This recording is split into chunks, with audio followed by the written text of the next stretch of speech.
Et salut à tous les amis, c'est CryptoPartage, c'est un plaisir de vous retrouver pour cette vidéo d'analyse du 6 mai 2021. On se retrouve avec une map globalement bien dans le vert, puisque le Bitcoin a décidé de faire un petit rebond hier après sa chute à 53 000 $. Il est déjà de retour à 57 000. Vraiment, on est vraiment en train de faire un petit peu le yo-yo en ce moment sur le Bitcoin, donc plus 5%. La dominance, par contre, elle passe sous les 46%, on chute encore, et ça s'explique tout simplement par les perfs des altcoins, notamment par exemple Ethereum qui est déjà quasiment de retour à 3500 $, plus 5%, et aussi pas mal de shitcoins qui sont en train de bien performer, notamment le TRX, EOS, XEM, on a aussi le BCH, Bitcoin Cash, qui sont bien dans le vert, XLM plus 20%, ADA Cardano aussi qui est pas loin de repartir, plus 15%. Donc voilà, vraiment beaucoup de belles performances sur les altcoins. Comme toujours, avant de débuter, n'oubliez pas de mettre un petit pouce bleu et un petit commentaire qui permet de mieux référencer les vidéos et de récompenser un peu plus mon travail. Et pour tous les nouveaux, rejoignez-nous sur la chaîne YouTube, sur Instagram, sur le Discord et sur Twitter. L'Altcoin Season Index qui se trouve à 92, donc dans la zone de surchauffe de l'indicateur, dans le rouge. Et surtout ça commence à faire un petit moment, depuis début avril on est dans cette zone-ci. On a juste une petite mèche là à 84, mais on est très vite remonté. Donc ouais, en théorie il faudrait quand même chercher des ventes sur les altcoins. Après ce qui est compliqué, c'est que en fait on est dans la meilleure période pour prendre en termes de hausse, parce que c'est la dernière phase, c'est la phase la plus euphorique, c'est là où on prend le plus de pourcentage, et c'est du coup très compliqué de sortir des altcoins parce que voilà, on gagne des plus 30% par jour, des plus 50%, et on a l'impression que ça ne peut pas s'arrêter, mais voilà, je vous garantis que rien ne monte jusqu'au ciel, tout finit à un moment par corriger. Voilà, prendre un petit peu de bénéfice quand vous faites des plus 30, des plus 50%, des plus 100%, vraiment c'est pas déconnant. Il faut pas regretter de se payer un petit peu, de voir le cours monter encore de 20%, tant pis, c'est comme ça, on ne pourra jamais trouver le top, même en faisant des analyses techniques, même en analysant fondamentales. C'est beaucoup trop compliqué de trouver le top.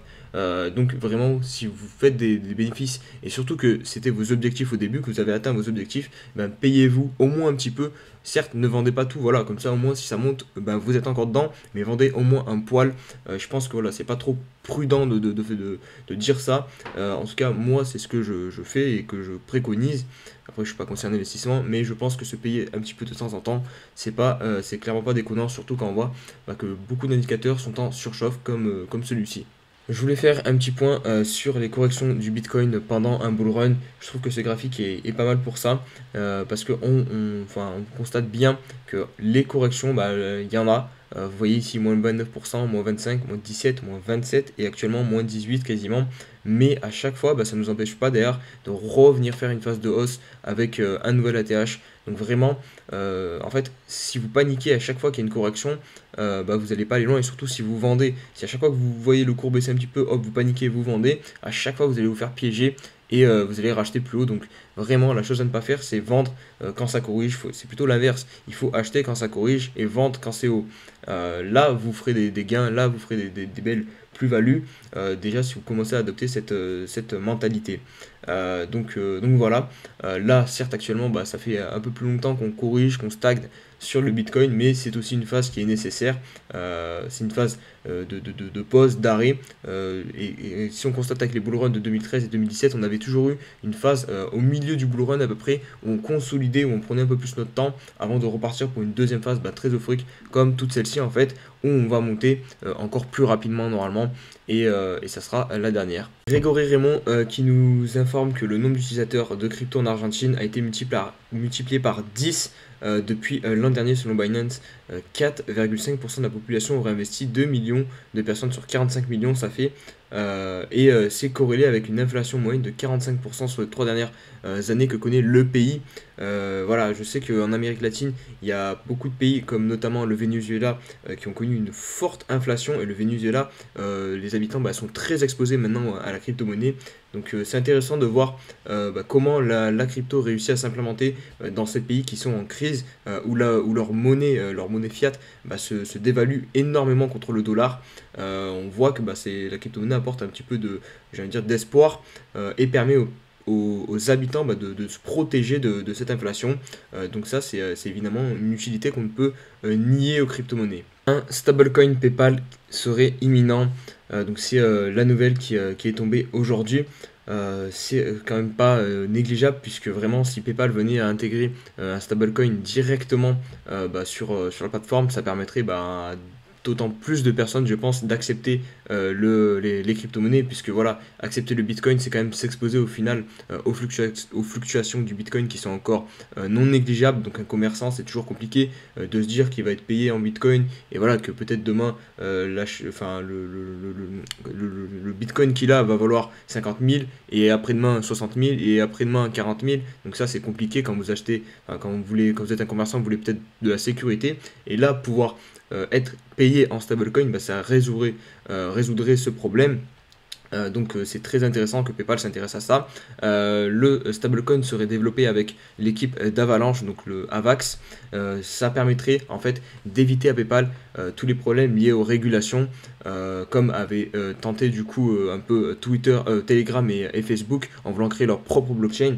Et du coup là les régulateurs leur étaient un peu tombés dessus. Et là du coup ça éviterait tous ces problèmes à PayPal en passant par Avalanche. Mais en tout cas c'est clair et net que si jamais PayPal intègre un stablecoin, PayPal qui a quand même 337 millions d'utilisateurs, ça serait quand même une sacrée avancée pour les crypto-monnaies, puisque comme je viens de le dire en intro, ça permettrait surtout aux commerçants d'accepter enfin une crypto-monnaie qui ne bouge pas et qui ne fluctue pas toutes les 5 minutes, j'ai envie de dire. Et on va conclure avec cette news un peu plus fun. Donc partir en camping-car contre du Bitcoin, est-ce que ça vous tenterait? Et en tout cas, si c'est le cas, ça va devenir possible, puisque on a une société de camping-car, donc la société Camping World, qui va accepter j'ai bugué, qui va accepter les paiements en Bitcoin et en autres cryptos. Donc ce géant négocie son virage crypto aux côtés de BitPay. Donc voilà, une entreprise de plus qui accepte les crypto-monnaies. Vraiment, ça c'est comme je vous l'ai dit plusieurs fois dans les vidéos, c'est vraiment le truc du Bull Run 2021. En 2017, on n'avait pas tout ça, toutes ces entreprises qui acceptaient le Bitcoin. Là vraiment en 2021, tous les jours presque, on a une nouvelle entreprise qui dit accepter le Bitcoin. Et ça prouve vraiment que les crypto-monnaies sont en train de s'implémenter dans la société. Alors on se retrouve pour l'analyse du Bitcoin. On va débuter en 4 heures. Je vais être assez rapide, je pense, puisque voilà, globalement dans la situation au moyen terme, on reste toujours dans le même scénario, dans un espèce de range compris entre 60 000 $ et 51 000 $. Et tant qu'on n'aura pas des clôtures au-dessus ou en dessous, voilà, le scénario sur Bitcoin ne va pas beaucoup changer. Là, ce qui est quand même intéressant de noter, c'est qu'on a eu une inversion un petit peu de tendance assez rapide, une espèce de yo-yo. Le mouvement a quasiment été, ce mouvement-ci de baisse a quasiment été intégralement rattrapé en quelques heures. Vous voyez ici, on a touché le support des 53 000. Là, on récupère ce support-ci des 57 000. Donc ça, c'est intéressant. Le MACD est repassé boule. Si on se met rapidement sur le daily, on peut constater ça de manière plus visuelle avec les bougies. Vous voyez, on a une bougie d'avalement ici. Hop, on rattrape totalement la journée d'hier, d'avant-hier, pardon, avec la bougie d'hier. Donc ça, c'est assez intéressant. Généralement, ça marque des bottoms, des retournements. Donc voilà, peut-être une continuation haussière jusque ce fameux niveau des 60 000 $, venir le tester, parce que là vous voyez ici on avait fait une mèche mais on n'avait pas réussi vraiment à le toucher. Donc ce serait intéressant qu'on vienne le toucher. Et je pense que c'est clairement jouable pour le Bitcoin. On a récupéré les moyennes mobiles. Voilà, on est en place, on peut vraiment venir chercher les 60 000 $ selon moi à court terme. Petit point rapide aussi sur Ethereum, on est venu faire un nouvel ATH à 3500 et quelques, tout juste au-dessus, très légèrement de l'ancien. Donc ça c'est intéressant, nouveau point haut. En plus on a la clôture aussi qui est plus haute que l'ancienne. Donc voilà, ça c'est pas trop mal. On est venu faire aussi ce bon pullback sur cette oblique qu'on a cassé du biseau là ascendant. Hop, on casse et dessus on vient taper dessus, on garde cette oblique, on conserve aussi la MA21. Donc pour l'instant vraiment aucun signe de retournement, j'allais dire, sur le Bitcoin, sur Ethereum. Si ce n'est peut-être à la limite ici, il faut se méfier peut-être d'un double top. Comme ça, parce que voilà, là on n'a pas fait vraiment un plus haut, bien plus haut, donc il faut se méfier peut-être d'un double top, mais mis à part ça, vraiment je vois pas trop de retournement. Le MACD bon est ouais, il est repassé vert très légèrement, mais vous voyez, il croise, il décroise, enfin, il va dans les deux sens. Sur le daily, pareil, hein, ici on a donc un pullback très propre sur cette oblique qui est quand même très pertinente, hein, on l'a quand même depuis le 18 novembre 2020 et on l'a touché plusieurs fois, donc là on l'a cassé et on vient la valider comme support. Donc ça c'est quand même pas à prendre à la légère je pense. Pas sûr qu'on repasse très vite tout de suite en dessous. Pour le moment elle nous soutient, donc attention à l'excès haussier jusqu'aux 4000 $ peut-être qui pourrait arriver sur Ethereum. Vous voyez qu'au niveau de la zone de surachat on vient tout juste de rentrer, on fait le pullback sur la zone des 70. Donc ouais, peut-être un excès haussier sur les 4000 $. Je sais que je vous dis que je pense que Ethereum va corriger dans les semaines, jours à venir. Mais comme je vous le dis aussi, là c'est la dernière phase du mouvement haussier et c'est souvent la plus parabolique et la plus euphorique et c'est très compliqué de prévoir à quel moment le cours va se retourner, à quel moment on va trouver le top et derrière on va corriger. Donc c'est pour ça qu'il faut sortir par palier, comme ça vous essayez de vous approcher le plus possible du top, parce que là ouais clairement on peut venir chercher les 4000 $ hein, finalement sur Ethereum, vu comment il se construit. Allez, on poursuit avec le Chiliz qui est toujours en consolidation, compris entre les 0,56 $ et les 0,44 $, et puis même globalement on a cette pression baissière qui est matérialisée par ces deux, enfin si on prend les mèches 1, 2, 3, 4, 4 points de contact sur cette oblique-ci qui maintient le cours à la baisse. Donc ça sera clairement un endroit à surveiller, cette oblique, la cassure de cette oblique. Pour l'instant, ce n'est pas le cas, on est encore bien en dessous, on est même dans ce range dont je vous ai dit au tout début, là, entre 0,56 et 0,44. Vous voyez, il est très propre. On a juste une deux petites imperfections au final ici et ici. Mais là, on est bien situé, on est sur la médiane. Hein, si vous mettez une droite au milieu, vous voyez qu'elle est pertinente aussi, on a eu beaucoup de points de contact, donc là on est clairement sur la médiane. Je dirais, on a clôture en dessous, on est plutôt en dessous, enfin ouais, c'est très ambigu, vous voyez les moyennes mobiles aussi elles se confondent, donc ambigu de dire si on va plutôt revenir chercher le haut ou le bas, mais vu que le MACD a croisé BR, je dirais qu'on va théoriquement revenir peut-être chercher le bas du range avant de repartir vers le haut plutôt.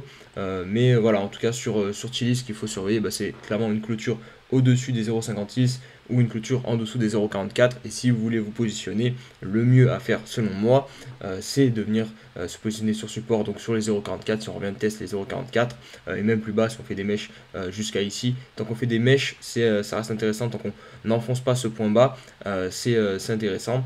Voilà, si vous voulez vendre, plutôt vendre sous résistance, donc sous cette oblique ou sous cette résistance. On va poursuivre avec EOS et globalement un petit peu tous les shitcoins de 2017 qui avaient un attach très élevé en 2017 lors du bull run, 23 $ pour EOS, et qui ont vraiment dégringolé pendant le bear market et qui sont en train de se reprendre là.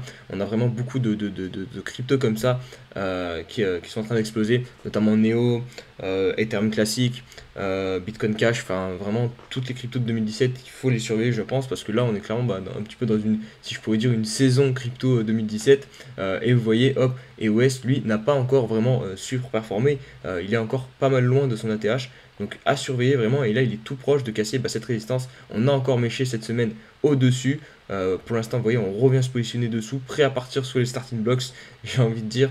Après c'est compliqué de se positionner ici parce qu'en soi on est sous résistance, et comme je vous dis tout le temps, on n'achète pas sous résistance, donc le mieux ça serait qu'on vienne faire une petite clôture au dessus ici et la payer. Bon après c'est aussi risqué de payer comme ça les clôtures, le mieux c'est de payer des pullbacks, mais vu à la vitesse où ces trucs peuvent partir, je pense que se positionner dès qu'on a une clôture ça peut être intéressant, parce que ça peut donner un signal. Et par la suite, voilà, comme je vous dis, ça part très vite. Donc à tenter, mais vraiment sur d'autres cryptos, voilà, ne pas faire des all-in, c'est beaucoup trop risqué. Voilà, vous mettez un petit pourcentage de votre portefeuille en mode coup de poker, et vous essayez de choper des TP, notamment ceux que j'ai mis là, parce que je pense qu'il y aura une réaction du prix. Donc les 14,5 $ et la zone de l'ATH à 21 $ pour EOS. Alors je vais analyser Lit Entry très rapidement, on me l'a demandé en commentaire. Et du coup je prends tout le temps des cryptos qu'on me demande en commentaire, j'essaie d'en faire au moins une, même si Lit je l'avais déjà fait cette semaine il me semble, mais bon apparemment la personne n'a pas vu la vidéo, donc je vais le refaire, ça me dérange pas. Bon, Lit ça va aller assez rapidement, en plus on est vraiment dans une consolidation, vous voyez, avec l'oblique en bas qui est ici, si tu veux, aux alentours des 6 $ et la droite au dessus 13 $ 0.8. Donc là, la seule chose à faire, j'ai envie de dire, bah, c'est acheter à la limite le support ici et essayer de revendre le haut ou conserver si jamais on vient casser par le haut. Mais ouais, il n'y a pas plus de choses à dire. Là, c'est quand même pas top. On a la MA21 qui passe sous la MA50 et en plus de ça, le cours est en dessous. Donc c'est quand même pas un bon signal. Je pense qu'on va revenir au niveau du point bas ici des 6$ pour l'IT. Et on va conclure la vidéo par ADA Cardano. Beaucoup de personnes qui sont positionnées sur cette crypto. Et là, bah, elle nous fait quelque chose d'intéressant. Elle sort de son range, même si ici elle remet tester un peu l'imperfection, le fake out qu'on avait eu. On est au même niveau, donc attention de ne pas refaire un top ici. En plus de ça, on pourrait voir, ça constate une espèce de M, hop. Donc ça serait quand même à éviter. Ça serait mieux si on pouvait avoir un peu plus d'action là et venir clôturer plus haut. Mais c'est quand même bon signe parce qu'on arrive à s'extraire de cette résistance des 1,37$. Donc à surveiller évidemment la clôture d'aujourd'hui, voir si on réussit à poursuivre ou si on va se faire renfoncer. Si on se met sur le weekly, on a aussi quelque chose à surveiller. Du coup, c'est tout simplement une clôture au-dessus. Vous voyez qu'on a eu que des mèches à chaque fois et à chaque fois on s'est fait le cours à plonger vers la fin de semaine. Donc là, pareil, à surveiller une clôture au-dessus de ce niveau des 1$ et ça sera très bullish pour Cardano puisqu'on aura la clôture weekly la plus haute de son histoire. Donc évidemment, je pense que derrière, on partira pour aller chercher de nouveaux points sur ADA Cardano. Pareil, là c'est compliqué de se positionner, on est quand même très très haut, on a des divergences sur le weekly. Enfin bref, pour du moyen terme, c'est pas du tout le bon moment pour se positionner. À la limite, si vous voulez vous positionner, et ça je parle en vrai sur le marché en général, c'était vraiment quand le Bitcoin a corrigé violemment jusqu'aux 46 000$. Là, vous avez des points d'entrée intéressants qui sont apparus sur les crypto-monnaies pour du moyen terme, je pense. Là, maintenant, c'est un peu compliqué. On a déjà fait le rebond. Même sur certaines cryptos, on est venu plus haut que l'ancien point haut. Donc, un peu compliqué de se positionner. Surtout que peut-être on a cette épée de Damoclès un peu au-dessus de notre tête avec le Bitcoin qui pourrait repartir en Bitcoin Season et calmer un petit peu les altcoins. Donc, vraiment, se positionner maintenant, c'est compliqué. Je sais qu'il y a beaucoup de débutants ou de nouveaux qui arrivent et qui veulent acheter. Mais faites attention à votre argent vraiment parce que perdre de l'argent c'est pas ce qu'il y a de plus sympathique. Donc voilà, j'espère que cette vidéo vous a plu les amis. Si c'est le cas, comme d'habitude, n'oubliez pas de mettre un petit pouce bleu, un petit commentaire et de vous abonner pour tous les nouveaux. Là, je vais être en live sur le Discord. On fait une petite matinale avec tous les membres du Discord. Donc si vous voulez passer, n'hésitez pas pour me poser vos questions. J'analyse quelques cryptos aussi. Donc voilà, avec plaisir. On se dit à demain pour une nouvelle vidéo. Allez, ciao ciao.